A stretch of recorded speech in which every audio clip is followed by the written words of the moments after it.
평화가 언제나 항상 함께 머물기를 청합니다. 예,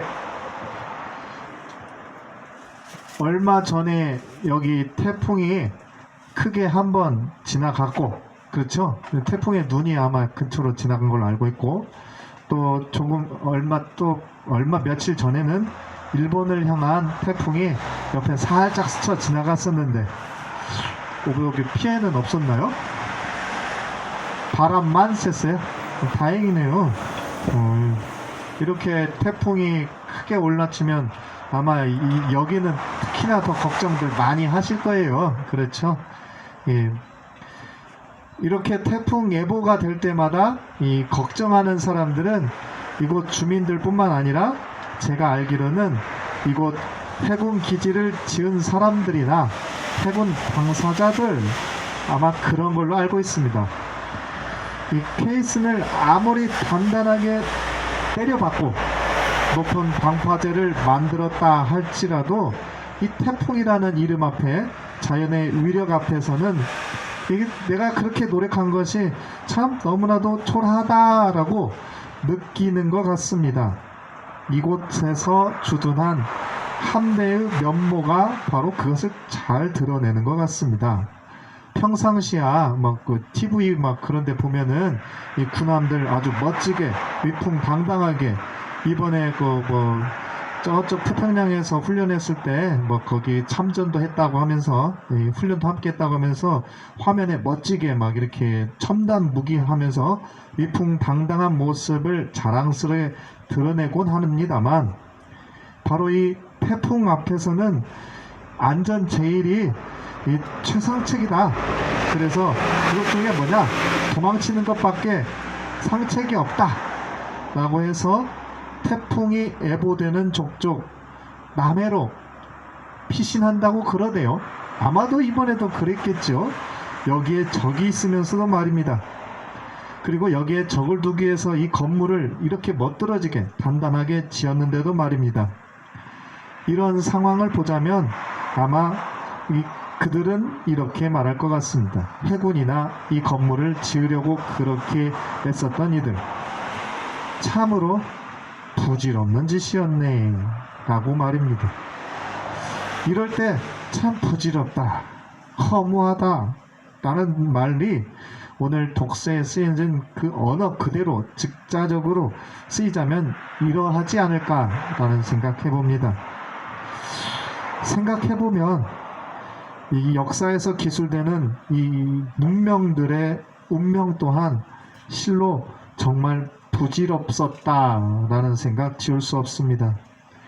인간이 대자연을 거슬러 무언가 이룩하겠다 하면서 세운 건축물하며 조각들, 그리고 이것들을 지켜내겠다라고 하면서 견고하게 쌓은 이곳 해군 기지와 같은 성들, 이들은 당시대의 문화를 고스란히 드러내는 존재들이었겠지만, 시대가 변하고 세월이 가고 난 어느 날 보자면 이제 그 흔적만이 남아서 의미를 굳이 찾으려 하는 연구가들, 역사가들에게나 본래의 모습을 온전히는 아니더라도 미약하게나마 살필 수 있는 유적으로 남아있을 따름입니다. 아니, 유적인지조차 모르게 황량한 사막의 덩어리, 또 남겨진 석불이며 그저 돌무더기 또는 봉긋 솟아오른 그냥 봉봉, 그냥 원덕배기 하나로 남아있을 따름입니다. 독서 표현대로 한 세대가 가고 한 세대가 오는 가운데 그저 영원한 것은 땅이다, 대지다 라고 하는 그 말씀을 새삼 느끼게 됩니다. 그러고 보면 영원한 것으로 남는 것은 인간들이 그렇게 애써 이룩해 놓았던 모든 것들 다 부질없는 것이었고, 남아있는 것은 땅, 대지로 대변되는 자연임을 생각합니다. 오늘 독서에 그것이 그대로 드러나잖아요. 강은 바다로 흐르고 해는 떠올라 저물고 그게 바로 자연 아닌가 싶습니다. 스스로 그러하여 존재하는 것, 독서의 표현대로 따르자면 강물이 바다로 계속 흘러드는 것, 그것이 바로 자연인데, 이러한 자연에 대비되는 인간의 노력, 당장에는 이곳 해군기지를 존속해 하려는 여러 노력들이 보이는데, 정말로 다시 한 번 더 강조할 필요도 없이 그저 느껴지는 것, 부질없습니다. 어쩌면 세대가 지나고 나면 조금 전에 살폈던 그 문명의 흔적들 마냥 이것 또한 그냥 흔적으로 남겠지요. 불과 50여 년 전, 그리고 길게는 100년 전 일제가 이곳에 군사 기지화하려고 해놓았던 흔적들이 그저 동굴 터널로 남아있거나 이 밖에 비행장 흔적으로 남아있는 것처럼 말입니다. 허무로다 허무라는 말은 인간사 공허 또는 허로움이다 라는 것이 여기에서도 또 연결되네요. 그러는 가운데 아하, 오늘 허무로다 허무라고 하면서 그 허무가 우리에게 전해주는 가르침을 좀 더 깊게 직자적이 아니라 대자적으로 살펴보게 됩니다. 한 달에 걸러 이성적으로 그 말이 뜻하는 바가 의미를 살펴보자니, 역사가 계속 반복되어서 그저 지루하다 또는 이거 이렇게 허물어지고 다시 지어지니 의미 없다 라고 하는 무의미로서의 허무가 아니라는 겁니다.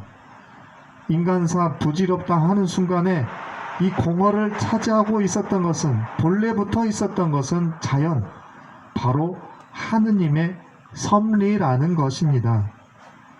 즉 공허, 우리가 느끼는 가운데 대자적으로 그 공허는 하느님의 하얀 손길이 닿고 있는 백지입니다.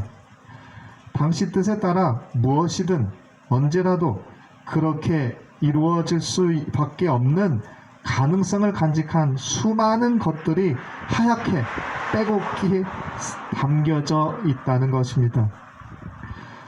부질없는 인간의 공으로 쌓아올린 초롱성 같은 이 기지, 이 공허의 터, 우리는 한숨을 쉬고 가끔 한탄할 수밖에 없습니다.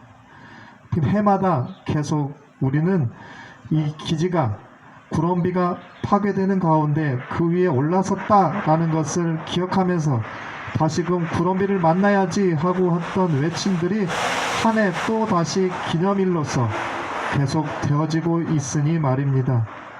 그래서 그 공허라는 것은 어쩌면 이렇게 반복되는 우리 가운데 남겨진 빈 공터로서 한숨 속에 외쳐지는 소리일 수 있습니다.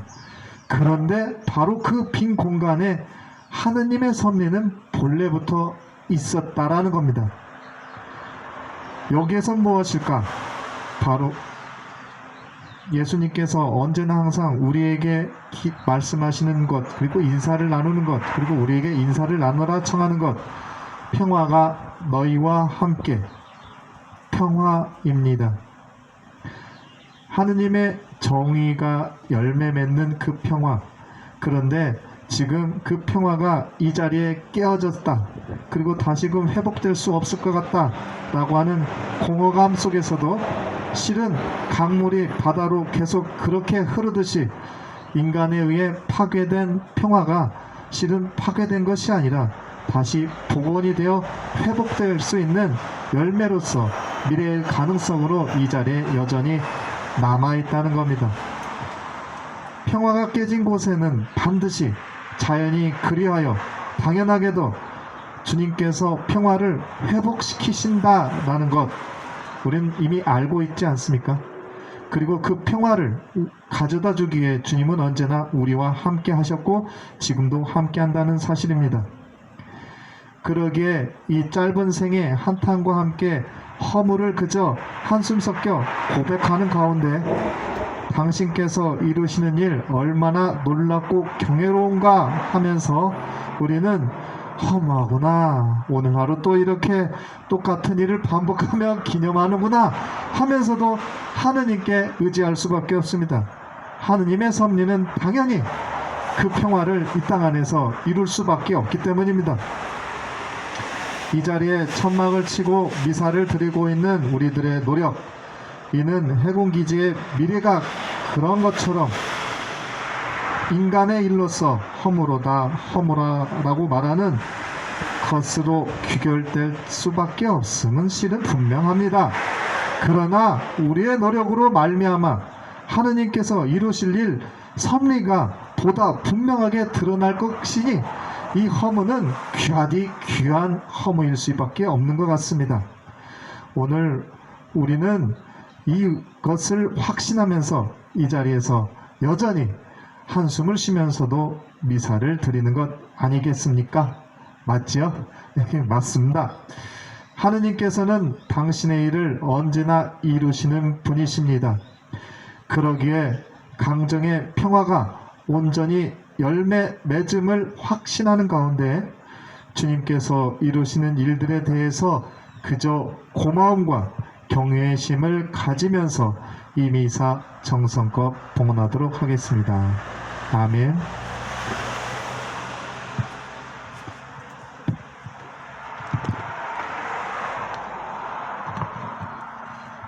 봉헌서가 423장 2절 하겠습니다.